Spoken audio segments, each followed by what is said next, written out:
September 24th, 1991. Nevermind was released. The label expected to sell 250,000 copies, a modest success. A good start for a promising band from Seattle.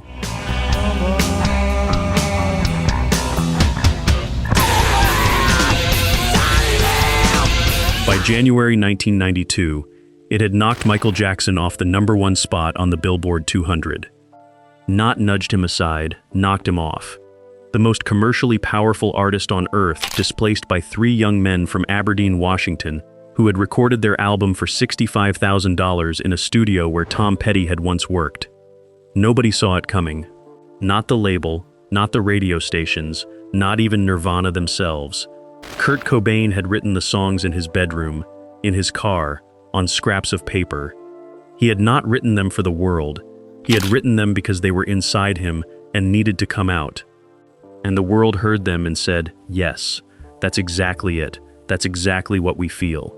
That recognition, that specific, overwhelming, universal recognition was the thing that gave Nirvana everything and cost Kurt Cobain everything else.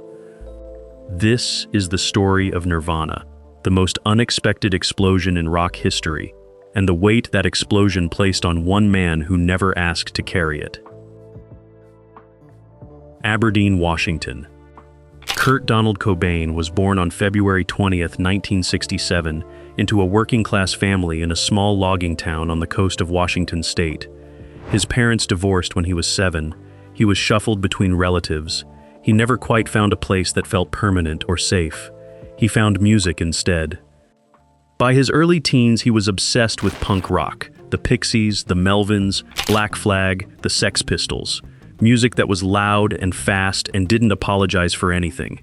He dropped out of high school.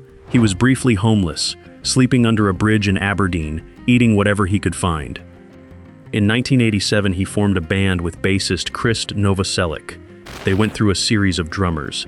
They played wherever anyone would have them. They called themselves Nirvana. In 1989, they released their debut album Bleach on the independent Sub Pop label.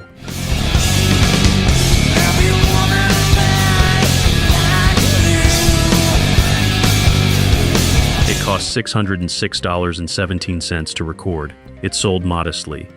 It was enough to get noticed. In 1990, a drummer named Dave Grohl joined. Grohl was something specific, technically gifted, physically powerful, possessed of an ability to make whatever he played feel inevitable. The 3-piece that would change rock history was complete.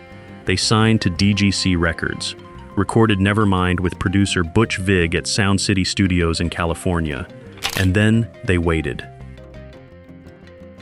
Smells Like Teen Spirit was released as the first single in September 1991. Radio stations were immediately flooded with calls. MTV put the video into heavy rotation. Within weeks, it was inescapable. The song had a specific quality nobody could fully explain. It opened with a guitar riff that sounded simultaneously familiar and completely new. The verses were quiet and slightly menacing. The chorus hit like a physical force.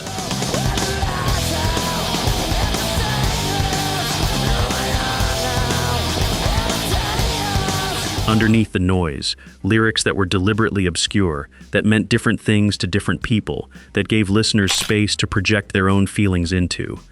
That space was everything. Nevermind reached #1 on the Billboard 200 in January 1992. Alternative rock, music that had existed on the margins of commercial radio for the better part of a decade, was suddenly the most commercially successful format in America. And Kurt Cobain, who had been sleeping under a bridge in Aberdeen 5 years earlier, was being called the voice of a generation. He hated it. Not the music, not the success itself, but the weight of that specific phrase. "I'm not the voice of a generation," he said. "I'm the voice of my own generation in my own mind." He had written the songs for himself. He had not signed up to represent anyone else. And the distance between what he had intended and what the world had decided he meant was a gap he could never close. Cobain had chronic stomach pain, a condition that plagued him for years and for which he never found adequate treatment. He self-medicated. The addiction that followed would define the last years of his life. He married Courtney Love in February 1992. Their daughter Frances Bean was born in August of that year. The scrutiny that followed was relentless. Every decision examined. Every relationship analyzed. A man who had never wanted to be famous living inside a level of visibility that had no off switch. In 1993, Nirvana released In Utero, where Nevermind had been polished and accessible.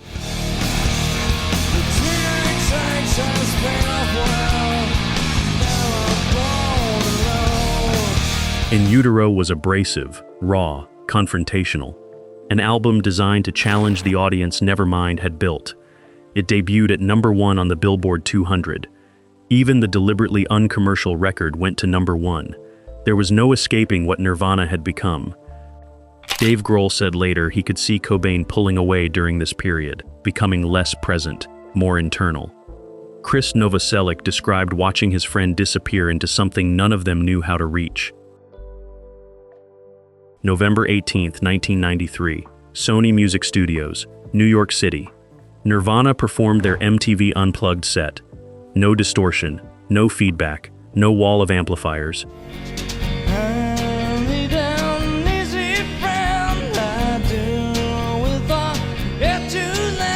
Just 3 men with acoustic instruments and a television camera pointed at them.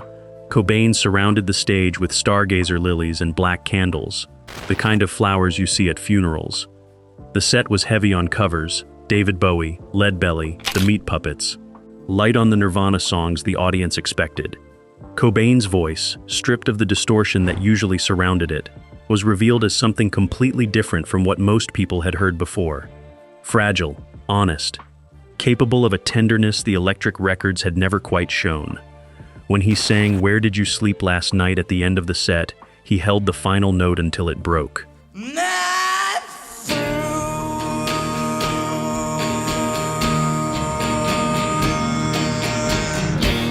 The audience sat in silence. It was the last televised Nirvana performance. The MTV Unplugged album, released after his death, sold over 5 million copies in the United States. On April 5, 1994, Kurt Cobain died at his home in Seattle. He was 27 years old. Nirvana was over.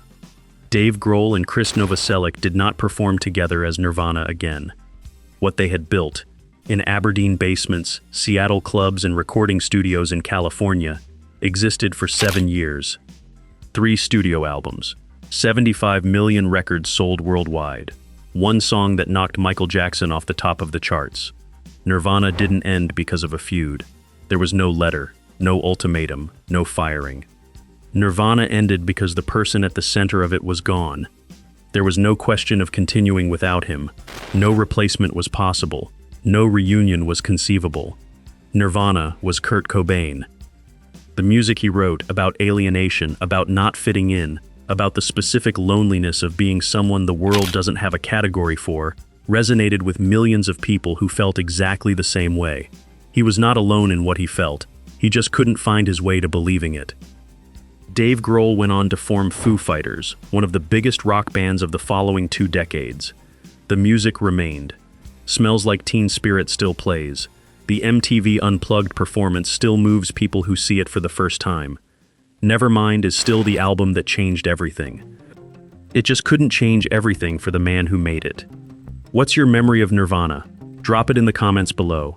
And if you want more stories about the moments that changed music forever, subscribe to What Killed the Band. We'll see you in the next one.